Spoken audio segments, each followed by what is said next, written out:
Hola, soy Pedro Salinas y esto es La Verdad a Fondo en el canal de la República. Más adelante vamos a tener al candidato al Senado, Gino Costa, por Libertad Popular, pero antes rápidamente algunas noticias sobre la guerra. Los republicanos, el Partido Republicano, que es el que sostiene a Donald Trump, el emperador del planeta Tierra, en el Congreso están cada vez más preocupados por la gestión de la administración Trump frente a la guerra de Irán, de la cual se enteraron como todos por, por las noticias, eh, y vienen haciendo una serie de preguntas a los señores de la guerra, a los halcones de la guerra, generales, comandantes, y estos no quieren responder a las preguntas de los senadores republicanos. Alucinante. He visto un par de videos y las negativas son, no sé, no sé, es cosas que ni siquiera se ven en las películas. ¿Qué más? Donald Trump ha vuelto sobre ese tema de que ya hay negociaciones entre los Estados Unidos e Irán para terminar la guerra, ¿no? Algo comentamos aquí que luego fue ya confirmado por la denominada gran prensa, que apenas le dedica un pequeño espacio en, en el papel y en la televisión y casi nada en la radio.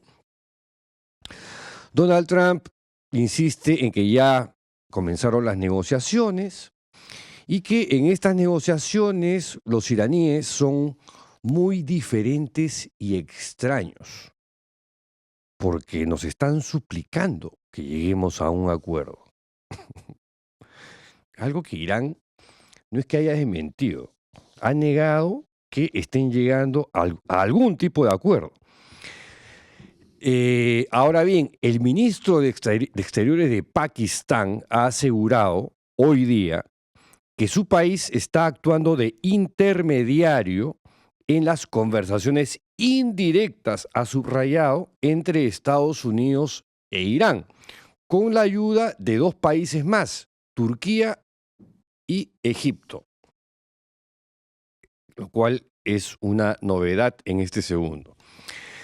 También Donald Trump ha calificado a Irán como un país lunático y se ha ido nuevamente encima contra la OTAN, ¿no? Los países de la OTAN no han hecho absolutamente nada para ayudar con este lunático país de Irán. Estados Unidos no necesita nada de la OTAN, pero nunca olvidará este importante momento. Hemos sido muy amables con la OTAN. No teníamos por qué ayudarlos con Ucrania. Bueno, habría que preguntarle también a Zelensky qué tan efectiva ha sido la ayuda de los Estados Unidos en la guerra de Rusia contra Ucrania. Ahora veremos si ellos nos ayudan a nosotros. Total, pide ayuda, después dice que no, no le interesa, ya no los necesita. Realmente que Trump tiene una empanada mental en la cabeza. Y ha reiterado hoy día el emperador del planeta Tierra, Donald Trump, que Irán está suplicando, pero suplicando para llegar a un acuerdo para poner fin al conflicto. Y ha añadido, más les vale ponerse serios pronto antes de que sea demasiado tarde, ¿no? Una amenaza más.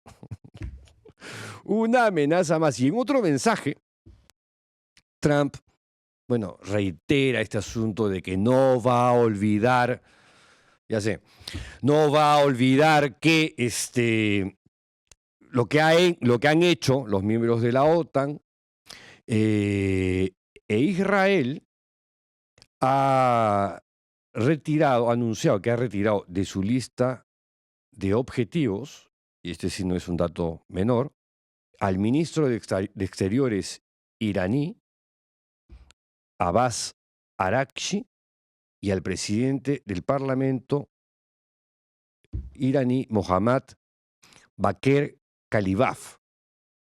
Esto según la revelación de un funcionario pakistaní a la agencia Reuters. Estos dos nombres adquieren relevancia. ¿Por qué? Porque en un principio Donald Trump había dicho que sí, efectivamente, había recibido una llamada de un líder carismático que forma parte del cogollo de la República Islámica, no quiso dar nombres para que no los mataran. Bueno, pero ahora Pakistán, que estaría, digamos, haciendo estas negociaciones de manera independiente, casi por la libre, con el asentimiento de los Estados Unidos, ya más o menos ha dicho quiénes son, ¿no? El ministro de Relaciones Exteriores iraní y el presidente del Parlamento. Con lo cual, al, digamos, ya saberse, gracias a las autoridades pakistaníes, vamos a ver si estas dos personas son las que podrían ayudar a Trump a tener una estrategia de salida que claramente no la ha tenido. Ha metido al mundo en una guerra porque nos afectaba a todos, hasta los peruanos, porque el precio del barril de petróleo se ha ido por las nubes. En un momento llegó hasta $200 el barril. Una cosa de locos. Sin mencionar, y algo que ha circulado en varios medios y que he tratado de documentar lo más posible, los negocios especulativos de algunos que ya habrían tenido información sobre movidas de la guerra que generan repuntes en precios en bolsa de valores, incluso en Polymarket, donde la gente se metió al bolsillo millones y en algunos casos, pocos, miles de millones de dólares aprovechando esta crisis mundial. Pausa y regresamos con Gino Costa.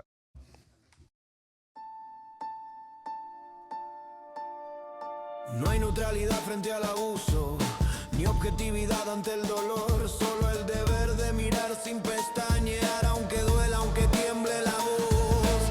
Cada historia oculta un rostro, cada cifra un silencio y cada verdad una pregunta sin respuesta. La verdad a fondo, donde el miedo no alcanza. La verdad a fondo, aunque todo se derrumbe. La verdad a fondo, con Pedro Salinas.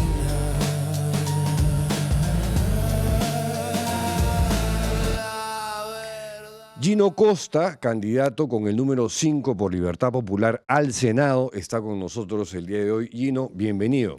Pedro, un gusto estar contigo nuevamente. Gracias por tu invitación. No, gracias a ti por la disponibilidad.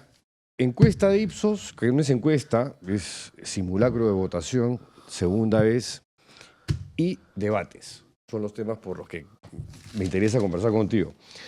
Bueno, en este simulacro de votación de Ipsos, publicado en Perú 21, el día... ¿Cuándo ha sido esto? ¿Antes de ayer? Antes de ¿O ayer, ¿no? Sí, el miércoles. Ayer. En realidad.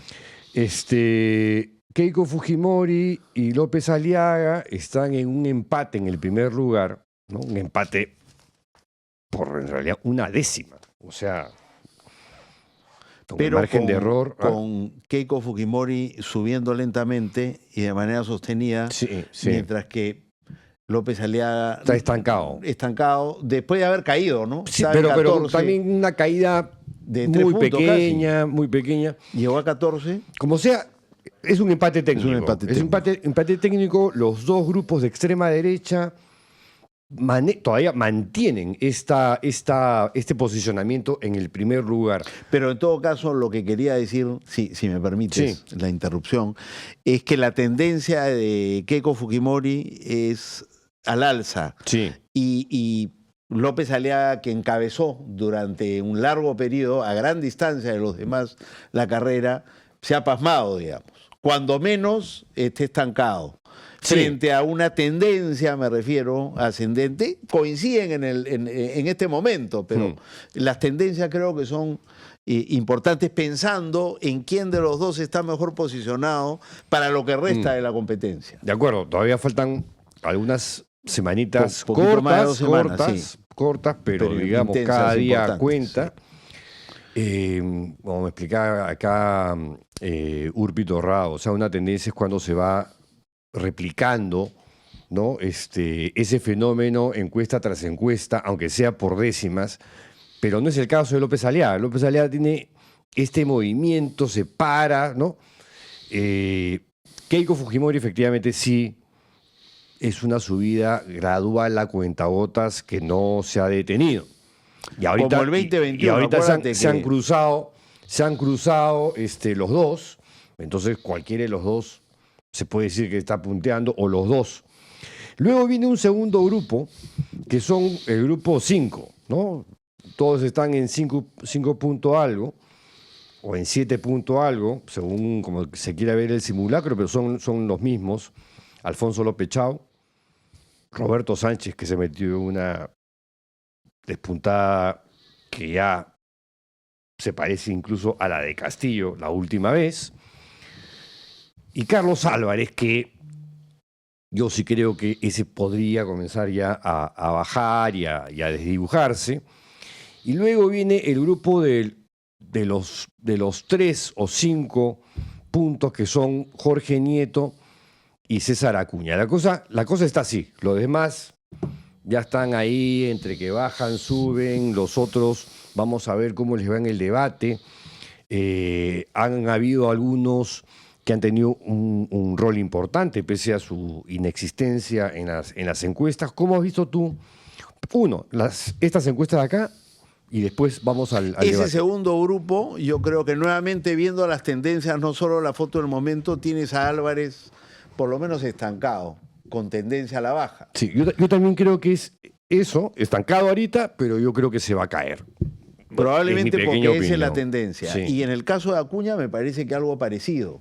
Y yo creo que López Chau sigue creciendo lentamente, un poco parecido a Keiko, arriba, ¿no? De manera sostenida, no ha dejado de crecer. Y luego tienes tú 2 crecimientos rápidos, parecidos al de Wolfgang Grosso en su momento, Sí. que es el de Nieto, y uno más pronunciado recientemente, que es el de Sánchez, Sí. que indicaría que el voto andino, identitario, el voto que hizo presidente a Pedro Castillo, estaría activándose, inclinándose por la candidatura de Sánchez. Además en zona rural. Y tiene En zona mayoría rural, en zona en el rural. norte, y tiene para crecer en el sur. Porque en el sur Todavía no ha entrado. No. Sí. Y entonces, lo que tú dices es bien importante, porque en zona rural encabeza Sánchez con 20%. Sí. Y tiene espacio para seguir creciendo, porque ese 20%, como tú dices, es mayoritariamente en el norte, donde, claro, de donde viene Pedro Castillo, sin duda. Bueno, donde López Chau, increíblemente, En el digamos, sur le va bien. En el sur le está yendo súper bien, ¿no? Pero en el Súper sur bien. es una zona muy competida porque le va bien a López Chau, pero le está yendo bien al Escano. También, Entonces sí. entran a competir ahí por ese Sí. voto Sí, acá los lo está tres, yendo bastante bien. ¿no? Sí. Los 3. Ahora, Y lo a que López llama Aliaga, López Aliaga también. sorprendentemente. Entonces, claro, a ver, escenarios posibles, digamos, ¿no? A Keiko sí en el sur. Escenarios posibles que Keiko y López Aliaga pasen, porque encabezan. Hasta Pero ahora. claro, tú dices, oye, están en 11 o 12 hace tiempo y no pasan de ahí significativamente. Entonces, ese 40 o 50% que aún no definió, de repente no se va a ir mayoritariamente para ellos porque ya lo hubiera hecho. Siendo favoritos, la tendencia es acompañar al favorito. Pero podría ser, ese es el sueño de la derecha que dice que pasen 2 de derecha como el 2016, Keiko y PPK. La otra posibilidad Que es un escenario posible. es un escenario. La O sea, otra si no hay posibilidad, grandes cambios, los candidatos para la segunda vuelta serían Keiko Fujimori y López Aliaga. la otra posibilidad, digamos, el sueño de la izquierda es que pasen dos de los tres que les va mejor. Eso yo lo veo López más Chao, complicado. Nieto y Sánchez, ¿no? Esa es una posibilidad. Y hay quienes no descartan la posibilidad de agregarle a Lescano, que está un poquito detrás en la encuesta, Ujú. pero que le está Sí, yendo muy bien en el sur, ¿no?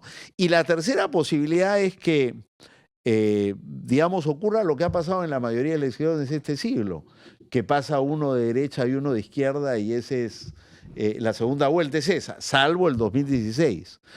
Repito, en cuyo caso me da la impresión que la mejor, en este momento, ¿no? La mejor posicionada es Keiko Fujimori y habría que ver, digamos, si quien pase Sánchez tendríamos una repetición del 2021, es que ¿no? esta encuesta de Ipsos, que fue publicada ayer en Perú 21,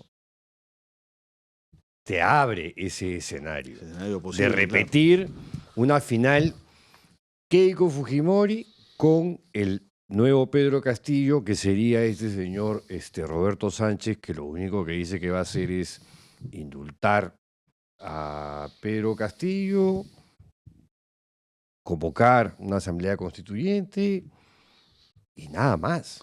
Sería terrible porque no hay nada en su discurso, en sus propuestas, es cero. sería terrible porque son de alguna manera los dos responsables, ¿no? de este quinquenio fallido. Y en el caso de Keiko, además de la crisis de los dos últimos quinquenios. Por eso es como De que alguna no manera hay muchas hubiésemos responsabilidades, aprendido pero la nada si principal- llegamos a ese escenario, ¿no? ¿no? Que me parece, Entonces, o sea, ya ni siquiera apocalíptico, es, digamos, ya vine con desazón, con tristeza, con pena, o sea, ¿de verdad no entendimos nada?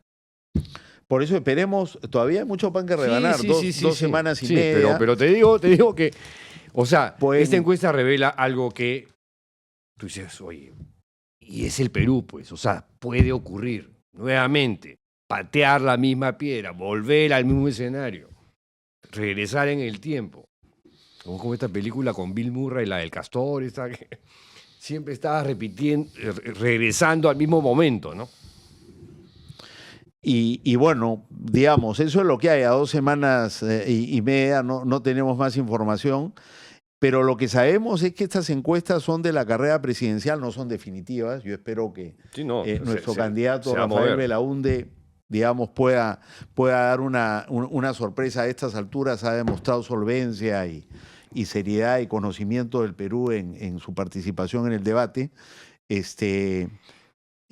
Pero recordar que tan importante como las presidenciales son las elecciones al Senado y la Cámara de Diputados, ¿no? Donde se ha ido concentrando el poder estos últimos 10 años, gracias a la decisión de Keiko de gobernar desde el Congreso. En la práctica, ¿no? Lo han hecho en la práctica, pero han ido modificando la Constitución para darle al Congreso mayor peso frente al Ejecutivo, alterando, digamos, la Constitución histórica del Perú, que es presidencialista, ¿no? Entonces, eso no hay que perder de vista al momento de votar también. Ahora, vamos al debate que, digamos, poca gente ve, pero que se entera. Poca gente ve, digamos, yo- ¿ese es un dato cierto o sospechas tú? O sea, sospecho. Para comenzar, la televisión de señal abierta no le ha dado un puñetero espacio. Uno solo. Canal 2, Canal 4, Canal 5, Canal 9. ¿Tú has visto algo en la televisión, en los canales privados, dándole cobertura completa al debate? Lo has visto en Canal 7. Qué ¿no? pena, porque Que era tiene necesario. una audiencia reducida, limitada, magra, ¿no? O sea, Era necesario, es la realidad. era necesario ver el debate porque, es un tema de responsabilidad, me porque parece. refleja ¿no? mucho de los candidatos, ¿no? Y habla mucho del espíritu democrático de los canales que se benefician con las señales del Estado, con el espectro electromagnético del Estado. O sea, que no jodan. El Perú se está jugando todo y de en la estas importancia que elecciones. tienen estas Por eso, elecciones. por eso. Nunca más importante que en este Por momento eso. asegurar un voto informado. Y, como te digo, el debate, yo felicito al Jurado Nacional de Elecciones porque, claro, hay muchas críticas al formato, pero frente al problema que Sí, tenían no, de no. 36 candidatos presidenciales, yo creo que los espacios son muy cortos, pero suficientes, porque obligan a los candidatos a ser precisos, ¿no es cierto?, a resumir sus propuestas, y después hay un espacio para, digamos, contraatacar, cuestionar las posturas de los otros. Y por lo menos para conocer y ver, digamos, en corto, oye, qué candidatos se me pasaron, ¿no? O sea, solvencia, preparación, Mesías Guevara. capacidad. Mesías Guevara para mí ha sido una de las grandes revelaciones del debate, ¿no? Cuando lo entrevisté, me parecía que le faltaba, no sé, garra, punch. Demostró tener garra. Pero, Demostró o sea, tener lo garra. pones en el debate y se ha aplomado, ¿no? Sí, demostró tener garra. Y además, frente a Fujimori, la destruyó a Keiko Fujimori. Tuvo la suerte de tenerla en los dos tríos que le tocó. El primer día descogió también largamente Marisol Pérez Trillo, que lamentablemente no aparece, salvo en el rubro otros, y Fernando Olivera, que demostró una vez más su condición de político de oposición. Y El animador de la fiesta siempre, ¿no? Sí, siempre. Y no defraudó. Rafael Belaúnde creo que ha desperdiciado una oportunidad, como también López Chao y como también Jorge Nieto. Yo creo que Rafael demostró solvencia, manejo de los temas, fue sólido en sus propuestas para enfrentar la crisis de violencia y seguridad y los problemas de corrupción, ¿no? Sí, pero hablando desde el fondo del corazón. No pasó además, el vidrio, no pasó la pantalla.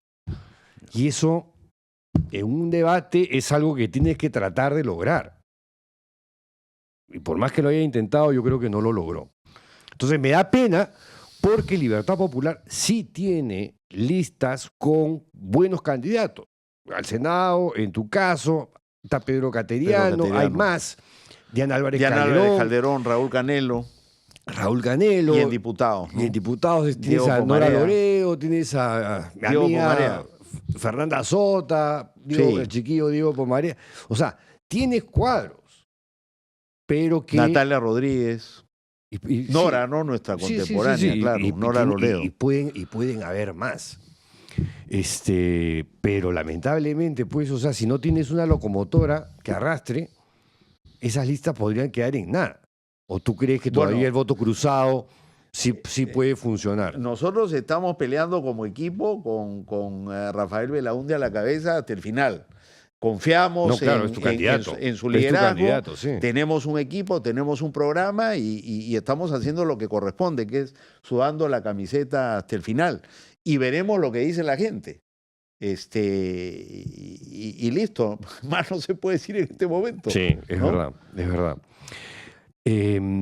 ¿A qué atribuyes tú esta aparición en plan, repito, casi en modo Pedro Castillo, de Roberto Sánchez? Mira, digamos, no es un secreto que desde el fallido autogolpe y la llegada de Dina Boluarte al poder y la respuesta de ella y su gobierno a las protestas, una violencia desmedida, desproporcionada, un discurso muy agresivo, muy terruqueador, muy discriminatorio, sobre todo encabezado por la señora Boluarte. Sí, claro. Eso al final, ¿no es cierto?, ha dejado la impresión para buena parte del país que el responsable del golpe no fue Pedro Castillo, que en efecto lo fue, sino que lo sacaron a Pedro Castillo, que en el fondo lo llevaron a esta medida desesperada. Y sus defensores dicen esto es un preso político. Pero yo creo que antes de continuar, porque es evidente de que eso es lo que cree la mitad del país, desde que ocurrieron los hechos hasta hoy día. Entonces, le ha funcionado a Pedro Castillo presentarse como una víctima, ¿no?, de sus opositores que nunca reconocieron los resultados y que le hicieron la vida imposible, cosa que es verdad. Pero también a PPK no le reconocieron los resultados y le hicieron la vida imposible. Quizá, digamos, sin el desprecio y los insultos agresivos y racistas de que fue objeto Pedro Castillo. Sí. Pero PPK la tuvo mal, Vizcarra la tuvo mal, digamos, Sagasti no la tuvo tan bien y era esperable que no le fuera tan fácil a Pedro Castillo. Y encima Pedro Castillo contribuye además. Primero porque con los antecedentes de PPK y Vizcarra sabía que su gestión tenía que ser impecable. Sí. Y no lo fue. En 16 meses Fue tiene un pájaro 8 o 9 frutero, un investigaciones pirañita. que lo involucran a él directamente, graves todas ellas. Algunas de mucho dinero, otras no tanto. Pero estaba clara la voluntad, ¿no es cierto?, de medrar y de aprovecharse del poder. No, clarísima. Y esa fue y la otra irresponsabilidad inmensa fue no constituir un gobierno serio para atender las expectativas de la gente que había votado por él. Parecía que él, ante la imposibilidad de convocar una asamblea constituyente, que era lo único que tenía en la cabeza, se dedica, ¿no es cierto?, a sacarle provecho al poder, olvidando el mandato que tenía. Entonces, pero lo cierto es que las encuestas indican que él es una víctima. Y eso está ahí, y yo creo que... Es una percepción, yo creo que absolutamente irreal, fantasiosa, con falta de información, ¿no? Claro, porque, digamos, los hechos que llevan a la... No, es clarísimo. Lo que lleva al autogolpe a Castillo es estar acorralado por la justicia. Sí. ¿No? Como lo cual. tuvieron antes otros políticos prominentes. Y la culpa no fue del sistema de justicia, fue de los hechos de corrupción que llevaron a que la justicia tomara cartas. Una justicia empoderada, ¿no?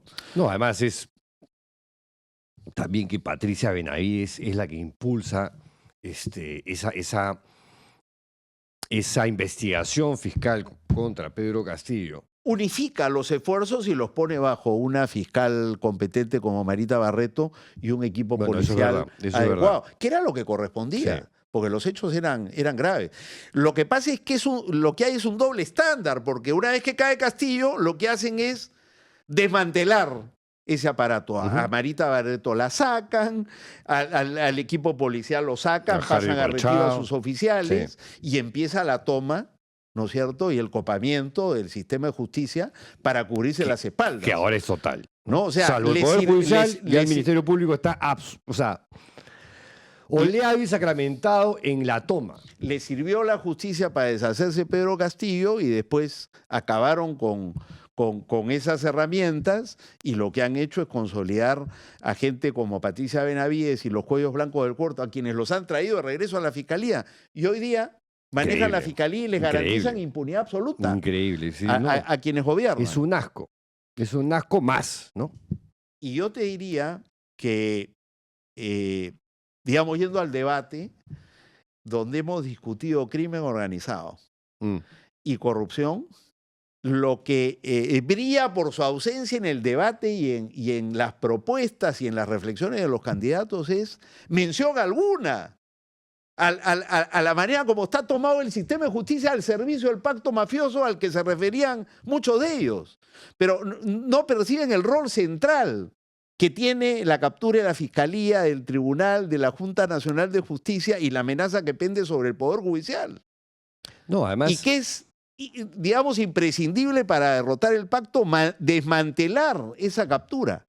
Y que para eso necesitamos un voto, por supuesto, mayoritario en las próximas elecciones en contra del pacto mafioso, porque de lo contrario esto se consolida y el próximo paso es ahí sí tomar el Poder Judicial, ¿no? Con lo cual estamos liquidados. Ahí hay una dictadura en toda la forma. Una cosa impresionante es la facilidad de la mayoría o un buen número de candidatos a la presidencia de la República de solucionar todo con militarizando todo, asesinando, ¿no? Pena de muerte, denunciamos el pacto de San José, la corte, cementerio, o sea, es un lenguaje asesino, pero que ni Bukele, ¿no? Ni Bukele se atreve a tanto, por Dios.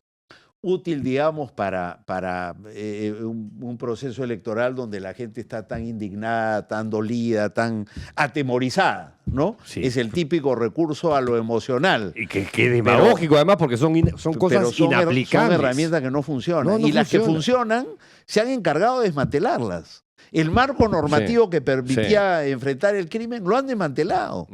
La inteligencia policial, que es central a cualquier respuesta eficaz, la han desmantelado. Y las instituciones de justicia las han copado con elementos corruptos que lo garantizan esa impunidad al poder y no capacidad de investigación del crimen. Han hecho lo contrario desde el poder de lo que debía hacerse. Y entonces me sorprende que no sea tan claro cuál es el programa hacia adelante. Se van por la tangente con la Corte Interamericana de Derechos Humanos y los estados de claramente emergencia, los militares y la un pena de muerte, programa, no tienen un plan, no tienen nada. cuando lo que hay que hacer es reconstruir la capacidad del Estado de Derecho de enfrentar el crimen. Ya lo hemos hecho en el pasado, lo podemos volver a hacer ahora. Sí, pero ni siquiera han tenido frases retóricas.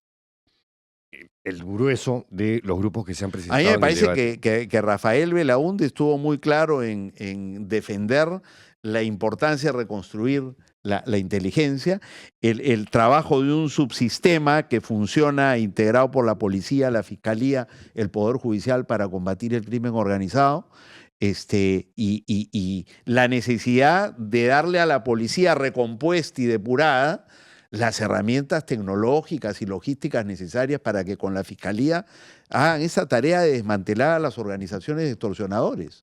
En estos 3 días de debate, lunes, martes y miércoles, que es la primera tanda, ¿quiénes descollaron para ti y quiénes quedaron por la pata de los caballos en cuanto a performance? Bueno, coincido contigo que el primer debate, Marisol Perestello estuvo muy bien.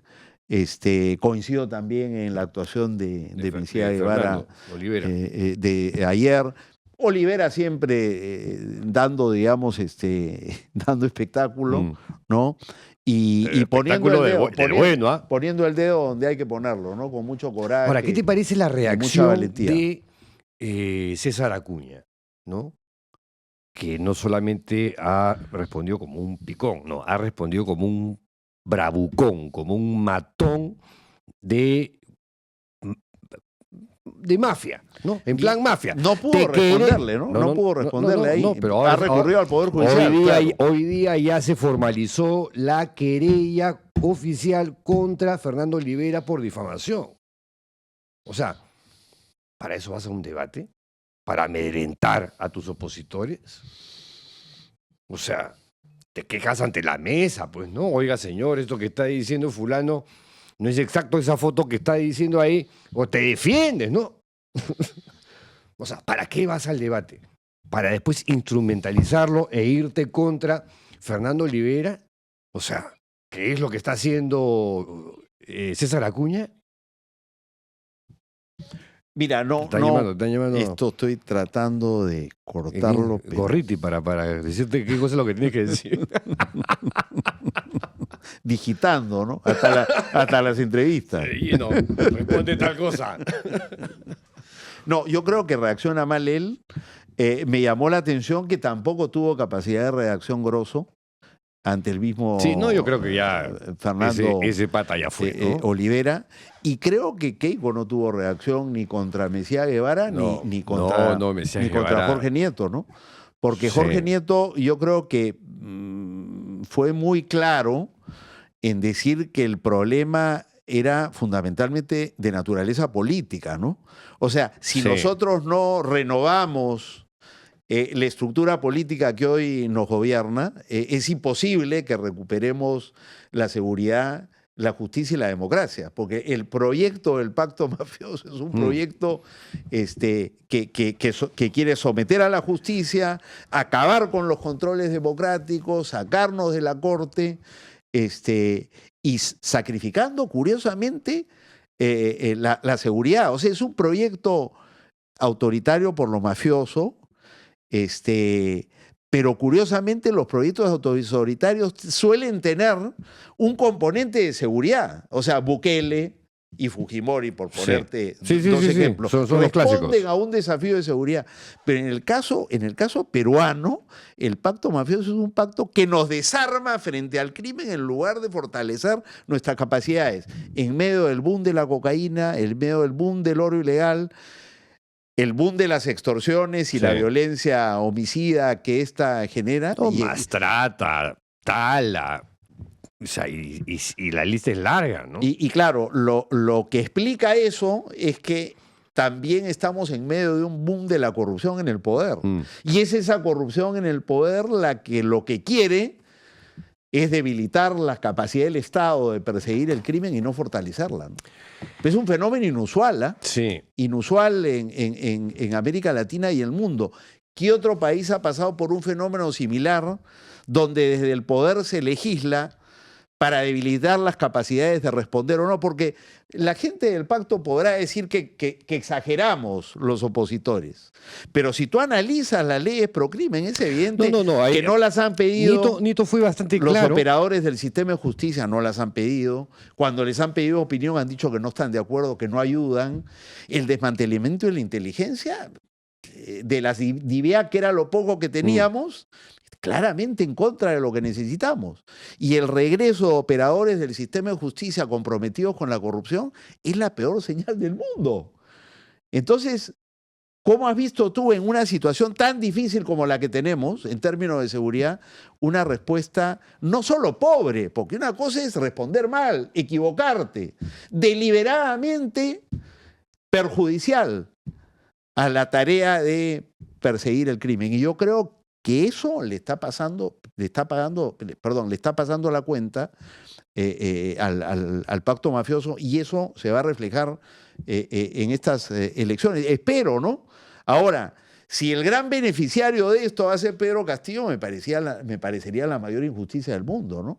Porque además de ser responsable, ¿no es cierto?, del autogolpe, en que le regale el poder a quien había sido derrotada en las elecciones, su bancada, ¿no?, y sin duda Cerrón, quien lo lleva, terminan de aliados del pacto, legislando juntos en la destrucción de la seguridad, en la toma de la justicia, en la destrucción de la educación. Por favor. Y ni qué decir de la salud pública.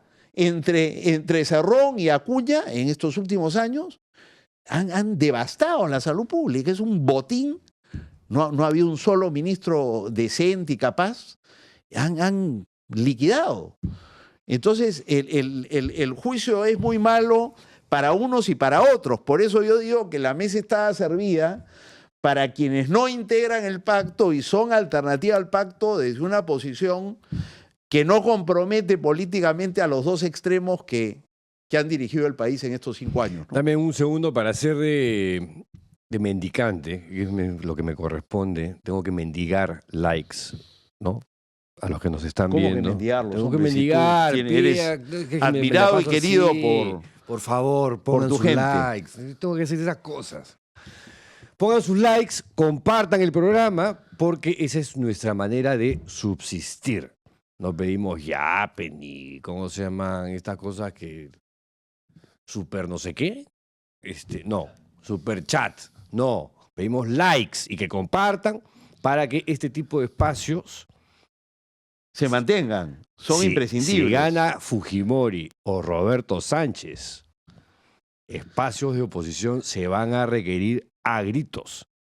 Y hoy por hoy ya existen pocos, o sea que, bueno, si los quieren, ¿no?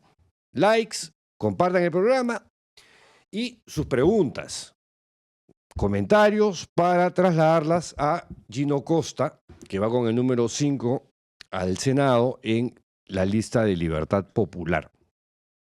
Te preguntaba por aquellos que tú considerabas que habían descollado en el debate y quienes habían salido por la pata de los caballos. Bueno, creo que César Acuña mal, no reaccionó, no se pudo defender.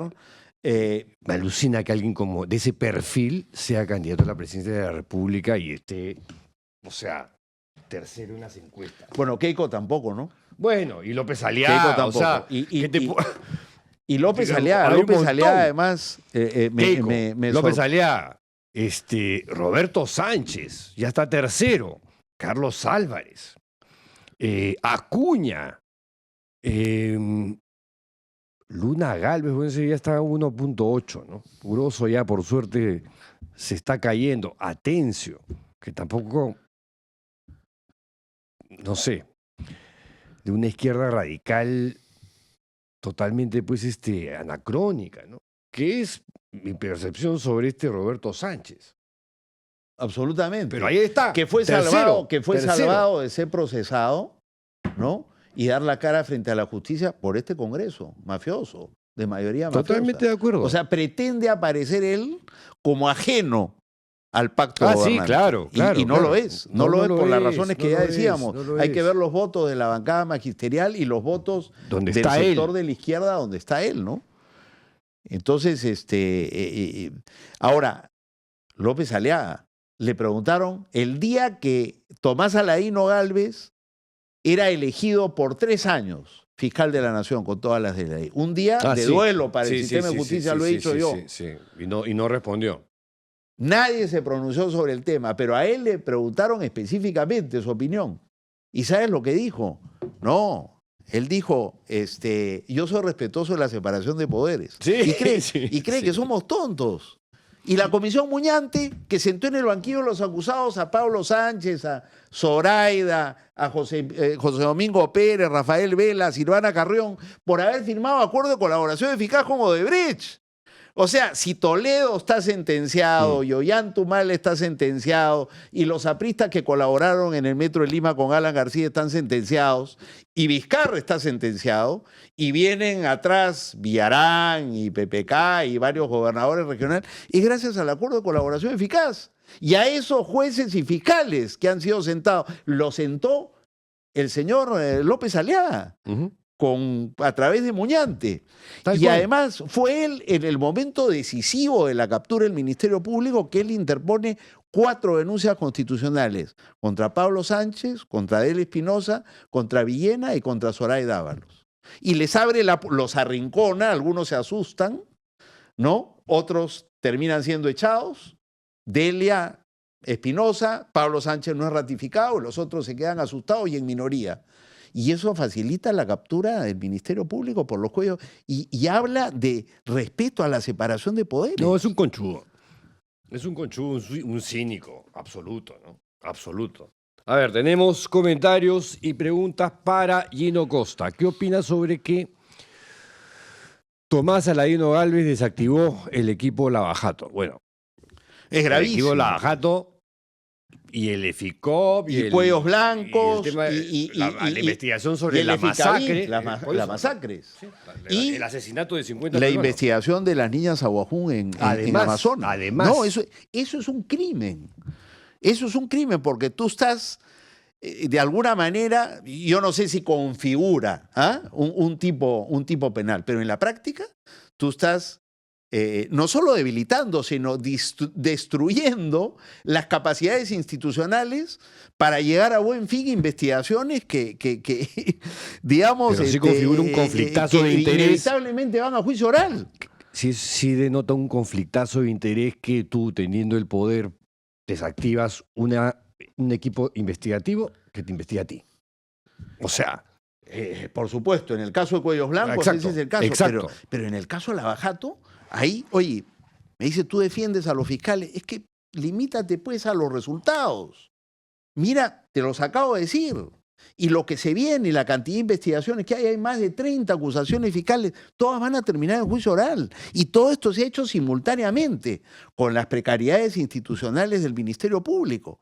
O sea, pueden haber, y yo creo que han cometido muchos errores, sin duda. Pero de ahí a decir, oye, se merece que estos se vayan de la institución, ha tenido unas declaraciones absolutamente desafortunadas, Gálvez, en relación con Pérez y Vela. O sea, el país le debería reconocer, ¿no es cierto?, el esfuerzo en medio de una campaña llama como de fracasados, desinformación y descalificación horrible la que han tenido. Entonces, está claramente jugando el señor Gálvez a proteger a políticos y empresarios que la continuidad del equipo especial amenazaba clarísimamente. La salida de Silvana Carrión de la Procuraduría Lavajato, promovida por el señor López Aliaga, que dice que respeta la separación de poderes. Él exigió que la sacaran. Hay 3 cartas. Y la destitución de Silvana Carrión indica que la razón es que a pedido del señor López Aliaga en sus comunicaciones tal y tal, lo sacamos a esta señora. La sacan y el equipo de la Procuraduría, que es el que cobra las reparaciones civiles, ya se redujo a la mitad. Se debilita toda la acción del Estado ante la justicia para recuperar reparaciones y todo lo demás. es muy grave. Y yo te digo más sobre esto de los equipos especiales. No solo los está liquidando, sino, ojo, en la propuesta de nueva ley orgánica que ha remitido Gálvez al Congreso, está la eliminación de las especialidades de los fiscales para lucha contra la corrupción, crimen organizado y familia. Entonces, está liquidando un esfuerzo de especialización que es absolutamente necesario para perseguir la corrupción y el crimen organizado. Pero no les importa nada. Es gravísimo. Pero no les importa nada. Y a mí me sorprende que, como te digo, no haya sido tema mencionado. Como que la gente creyera que la seguridad tiene que ver con la policía y eventualmente las Fuerzas Armadas. Pero que no tuviera nada que ver con la justicia. No hay seguridad si no hay justicia. Obvio. Y sin justicia Porque tampoco hay inversiones, tampoco hay plata, tampoco no hay hay seguridad crecimiento. jurídica, no hay nada, inversiones, no hay bienestar, no hay No hay prosperidad. Las extorsiones, ¿a quién afectan? A los pequeños empresarios y comerciantes de todo el país que están sometidos a la esclavitud impuesta por las organizaciones criminales.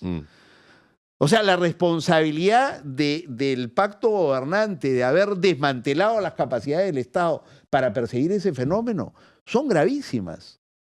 Ojalá que se traduzcan en la elección del próximo 12 de abril. Ahora, lo más alucinante en el caso de López Aliaga es que tiene una intención de voto altísima en el segmento medio alto, ¿no? De verdad que es una cosa de locos el escenario actual, a muy pocas semanas de las elecciones, como que nada ha cambiado. Hay tendencias, digamos, pero las tendencias tampoco son muy auspiciosas, ¿no? Que suba así como la espuma un personaje del talante de Roberto Sánchez, que encarna una izquierda radical, pero que es la continuidad de Pedro Castillo a la vez, ¿no? No, es Pedro Castillo y su voto. Es sí. Pedro Castillo. Y es la continuidad de su gobierno Absolutamente. desastroso Sí, y corrupto. Y corrupto y todo y eso. totalitario, porque termina es. con un autogolpe, o sea, un desprecio absoluto por la democracia. Y ahí hay un tema complejo porque es, claro, esta percepción de la que tú hablabas al inicio de que Pedro Castillo era el candidato de el Ande, el candidato que siempre había sido despreciado, desplegado por el racismo, excluido por el racismo y qué sé yo, y que sí pudo haber hecho algo importante y optó por el choreo así express, la pendejadita rápida. Y eso no puede ser retribuido pues por el Sí, pues. por el voto popular. Sería muy... Bueno, pero sí hay gente que se ha creído el cuento de que es un perseguido político, de que él fue sacado por ser cholo, ¿no? Funcionó la victimización, ¿no? Sí. Funcionó la victimización. Y entonces aparece este señor Roberto Sánchez que se ha metido una despuntada de verdad que impactante, ¿eh? Impactante. Ya en el anterior simulacro de Ipsos, del 6 de marzo, estaba en 3,2. ¿No? Votos válidos, además. La del 22 de marzo, 7,5. 4 puntos. Más del doble. O sea, eso sí es tendencia. O sea, wow, qué fuerte. Tenemos comentarios del público. Pregunta el Allino Costa si la policía debe intervenir a los delincuentes con igualdad de armas o no. Con superioridad de armas. No igualdad de armas, con superioridad de armas. Sí. Los policías son los que están llamados a protegernos y a garantizar el cumplimiento de la ley. Y tienen que tener superioridad de armas. Y no inferioridad de armas, como se pretende ahora. Es decir, si dificulta los allanamientos, que es un mecanismo sorpresa para agarrar a los delincuentes con las manos en la masa, le está restando ¿no es cierto? Si limitas los plazos para la cooperación eficaz, estás restándole a la policía, a la fiscalía, igualdad de armas o Sí. superioridad Ahora, de ese es armas. otro, bueno, Si ya. estás reduciendo los plazos de las interceptaciones legales. O sea, es gravísimo lo que viene ocurriendo. O sea, es que todo aquel tema o tópico institucional que aprietas, salta la pus, ¿no? Por supuesto. O sea, este jefe de la policía que tenemos, el señor Arriola, otro impresentable al estilo Tomás Aladino Gálvez, de la Fiscalía, Gino Ríos, de la Junta Nacional de Justicia, la señora Pacheco del Tribunal Constitucional. O sea, es un elenco de verdad que produce arcadas. O sea, estamos llegando a un sistema institucional donde claramente esto ya no es democracia, es un sistema que funciona para los que realmente detentan el poder en el Perú. El fujimorismo, la gente de López Aliaga, la gente de Acuña, la gente de Luna. Para garantizar su impunidad. Exactamente. Ante cualquier abuso de poder. Y perpetuarse en el poder ante todo para mantener esa impunidad. Entonces tú dices, madre, o sea, de verdad, alguien podría ser capaz de revertir todo este terreno que hemos perdido por la razón que fuera, pero terreno que hemos perdido, que le hemos regalado a estos miserables. Todavía tenemos el voto, ¿no? Estas elecciones Pero están como dice diseñadas, Marcos Cifuentes, ya es la última chance. sin duda, es la última chance, es la última oportunidad que tenemos de salvar la democracia, la independencia judicial y las posibilidades de tener una política de seguridad que nos proteja, sin ninguna duda. Pero a pesar de que todo ha sido diseñado para que esta gente se quede, lo han pensado muy bien, esto de permitir lo que propusieron en el marco de la reforma política, que es que fuera fácil crear un partido, a condición de que antes de ir a las elecciones generales tuviéramos unas primarias como filtro, Sí. para que no fueran 40, sino que pudieran ir 8. ¿No? Esto ha sido, pero fríamente calculado. Hasta la cédula. Pero, Hasta la cédula de votación. dicho eso, lo cierto es que el voto lo tenemos nosotros. Y depende de nosotros. Depende cómo votemos en estas elecciones. Pero nos la han puesto así todo cuesta arriba. Porque esa cédula también ha sido concebida deliberadamente para que votes mal, para que sea impugnada, para que aquel que tiene plata para poner personeros en la mayor cantidad de mesas, que son Fujimori, López Aliaga, Acuña y Luna, impugnen todo lo que puedan. Y si pierden, van a gritar fraude de todas maneras. Una vez más, generando más inestabilidad, sobresalto.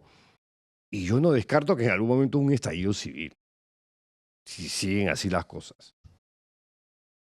Ahora, lo que... ¿O tú no ves ese escenario como algo probable, remotamente probable, sí, o imposible? Sí, pero yo abrigo la esperanza de que las cosas van a cambiar el 12 de abril.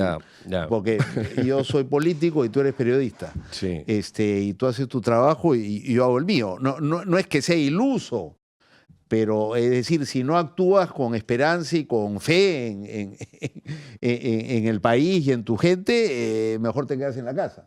Y yo he optado por hacer política, es lo mío.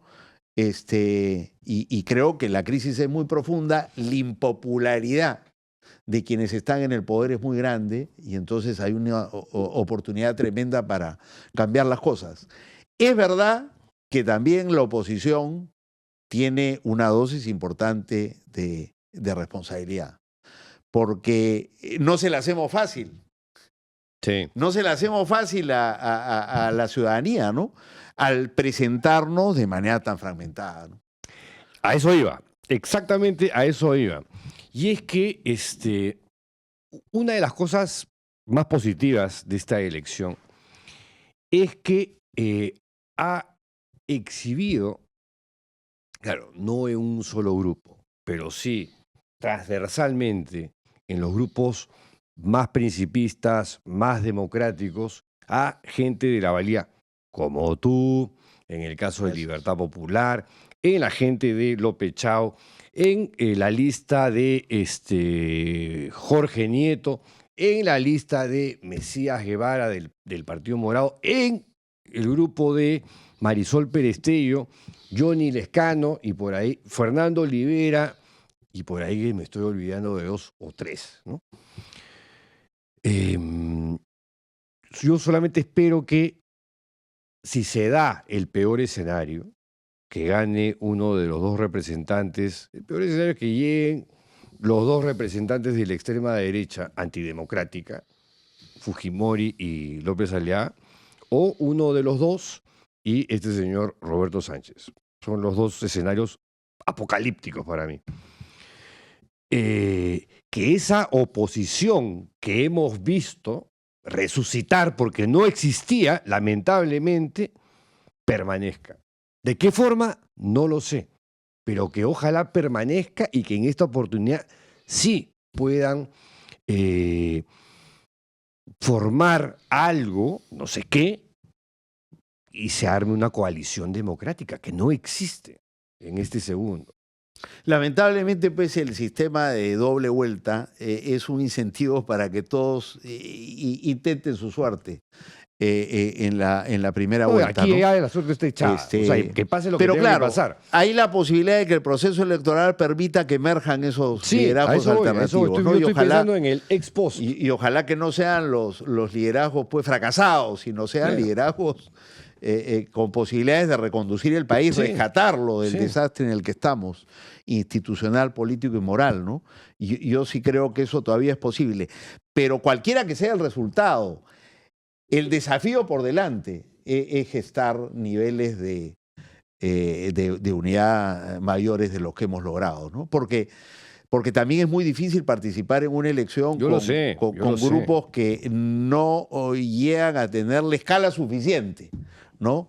Para armar los equipos, para armar los planes de gobierno. Y esto lo digo en general, no estoy criticando a nadie en particular y tampoco creo que haya, digamos, alguien a quien hacer responsable de esto. Digo en general, qué pena que la oposición que existe al pacto, la oposición democrática, seria que existe al pacto, no desde los extremos políticos, no haya podido cuajar en una propuesta. Es como una diáspora, se han dispersado. Pero bueno, eso tendrá que lograrse después de las elecciones de todas maneras. A eso voy. Cualquiera que sea el resultado, porque imagínate si nos va bien. O sea, ¿no te parece mala mi idea? Si nos va, no, en absoluto. Si nos va bien, va a haber que sostener, o sea, lo que va a significar desmontar el pacto gobernante, ¿no es cierto? El control que tienen del tribunal, de la fiscalía, de la Defensoría del Pueblo, de la Contraloría, de la Junta Nacional de Justicia. Eso no es fácil. Tú necesitas una mayoría ciudadana para sentar en el banquillo de los acusados a que rindan cuentas en el país por la demolición del Estado de Derecho. Si vuelven a ganar lo mismo de siempre, es como que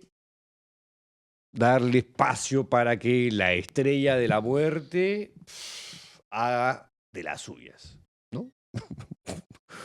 Por un tiempo que ya ahí sí ya no podemos avisorar cuánto puede durar, porque estos han venido para quedarse 10 años más. Cualquiera que sea el escenario, la oposición democrática tiene que estar lo más unificada posible y lo más militantemente activa, para favorecer el desmantelamiento del pacto o para hacer oposición en principio, a quienes quieren terminar para dar la pelea, ¿no? Para quieren terminar de tomar el poder judicial, los medios de comunicación, arrinconar más a la sociedad civil y sacarnos del sistema interamericano de derechos humanos. Todo eso tenga agenda. Han avanzado muchísimo, pero la agenda no está agotada. No, entonces, pero han avanzado, han avanzado de una manera más que preocupante, ¿no? Eso requiere una acción muy decidida y niveles de unidad mayores de los que hemos tenido. O sea, si hay una agenda por delante, ¿no? Y ojalá que esta experiencia contribuya a ese esfuerzo, ¿no? Bueno, mi pero querido, todavía no podemos adelantar porque bueno, yo sí me adelanto. No tenemos a la vista los resultados. Yo me adelanto con escenarios hipotéticos. O sea, no estoy diciendo que esto va a pasar. Pero te asusta especialmente la posibilidad de una reedición de los resultados. esos escenarios apocalípticos son tiempos de guerra, son tiempos de pelea, tiempos de trinchera, tiempos en los que hay que estar ahí y comprarse pleitos. Entonces, no es Ya, que me pero asuste, lo que pasa es que por momentos... pero sí me preocupa como país. O sea, por momentos tú pareces agotado ya, ¿no? Y no, yo digo, oye, sí, es que me da rabia. Pues, amo al Perú, pero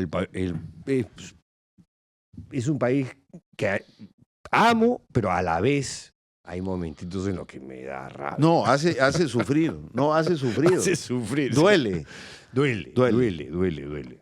pero... Duele, sobre todo cuando ves estas encuestas y dices, madre, o sea, por Dios, o sea, ¿por qué no cambiamos un poquito? Pero porque lo queremos, hay que seguir peleando. Hay que seguir peleando. Sí, O sea, nadie tira la toalla hasta que esto cambie. así es. Ojalá que sea este 12 de abril. Ojalá. Pero si no, nos pintamos la cara de azul en plan William Wallace. Fue Gino Costa. Gino, como siempre, muchísimas gracias. Gracias, Va con el Pedro, número encantado. 5 en la lista de Libertad Senado Nacional. Popular para el Senado. Sería buenísimo para el Perú tener a Gino Costa en el Senado de la República, pero vamos a ver qué cosa dicen las próximas encuestas o simulacros en las próximas 2 semanas, que ya no falta absolutamente nada. Gracias, Pedro. Ya tienes candidato, pues, vas a votar, me imagino, por la gente de tu propio partido. Claro, por supuesto. Ah, ya. Y puedes Claro que decir, sí. puedes ¿Tú decir no? quién es. Ay, Yo no pensé tengo que tú partido. estabas cerrado Yo por no tengo Libertad partido. Popular y Rafael Belaunde. No. Mira, a mí me gustaría votar por ti, me gustaría votar por Harvey Colchao, me gustaría votar por gente que está en demasiadas listas. Eso es posible, pero Ah. si vota por Colchado, que es bueno, dejaría de votar por Diego Pomarea. Él está en... Diputados, encabeza la lista de Ah, no, diputados pero de Libertad Popular, claro. Mira, para comenzar, Figura de la nueva generación. me gustaría votar... Ha hecho una super campaña. Yo Ha lo hecho una entrevisté, super lo campaña. entrevisté no acá, lo entrevisté en La Mula. Sí, bacán que o sea, hay que apoyar a la gente joven, ¿no? Pero el tema del voto cruzado, yo ya lo veo ahora sí como un voto estratégico. Si fuese a votar el 12 de abril, yo lo vería así un voto de una línea. Y ni siquiera números, ¿ah? ¿Te ha convencido Rosa María? No fue Rosa María quien me convenció. Alguien me convenció. Hernán Chaparro me dijo lo más práctico, los simbolitos. Los simbolitos ya, ni siquiera los números, porque te vas a confundir. Porque no me digas que la encuesta, porque tú eres, a ver, candidato a senador, regional o Nacional. nacional. Senado Nacional. Ya. Lista única. ¿En cuál de los cuadraditos? En la Porque son segunda dos, columna. tienes que Presidente explicar. primero, Senado Tienes que Nacional, explicar. Senado Lima, En la, segunda regional. en la segunda columna es el número 5, no en la primera. Porque en la primera, ¿quién La es? primera es Rafael Belaunde. ¿Ya ves? Tienes que decir eso, pues. Gino. Mira, si tú marcas por los 5 cóndores, no te da ningún problema. Ese es Ya está. el voto. Ya, el pero voto si quieres poner que te pido numerito y yo. votar por Gino Costa, es la segunda columna de senadores. ¿Para qué? No va a ser fácil esta elección. Bueno, ahora sí ya me van a matar. Gino, gracias. Gracias a ti. Y con ustedes regresamos el día de mañana. ¡Chao!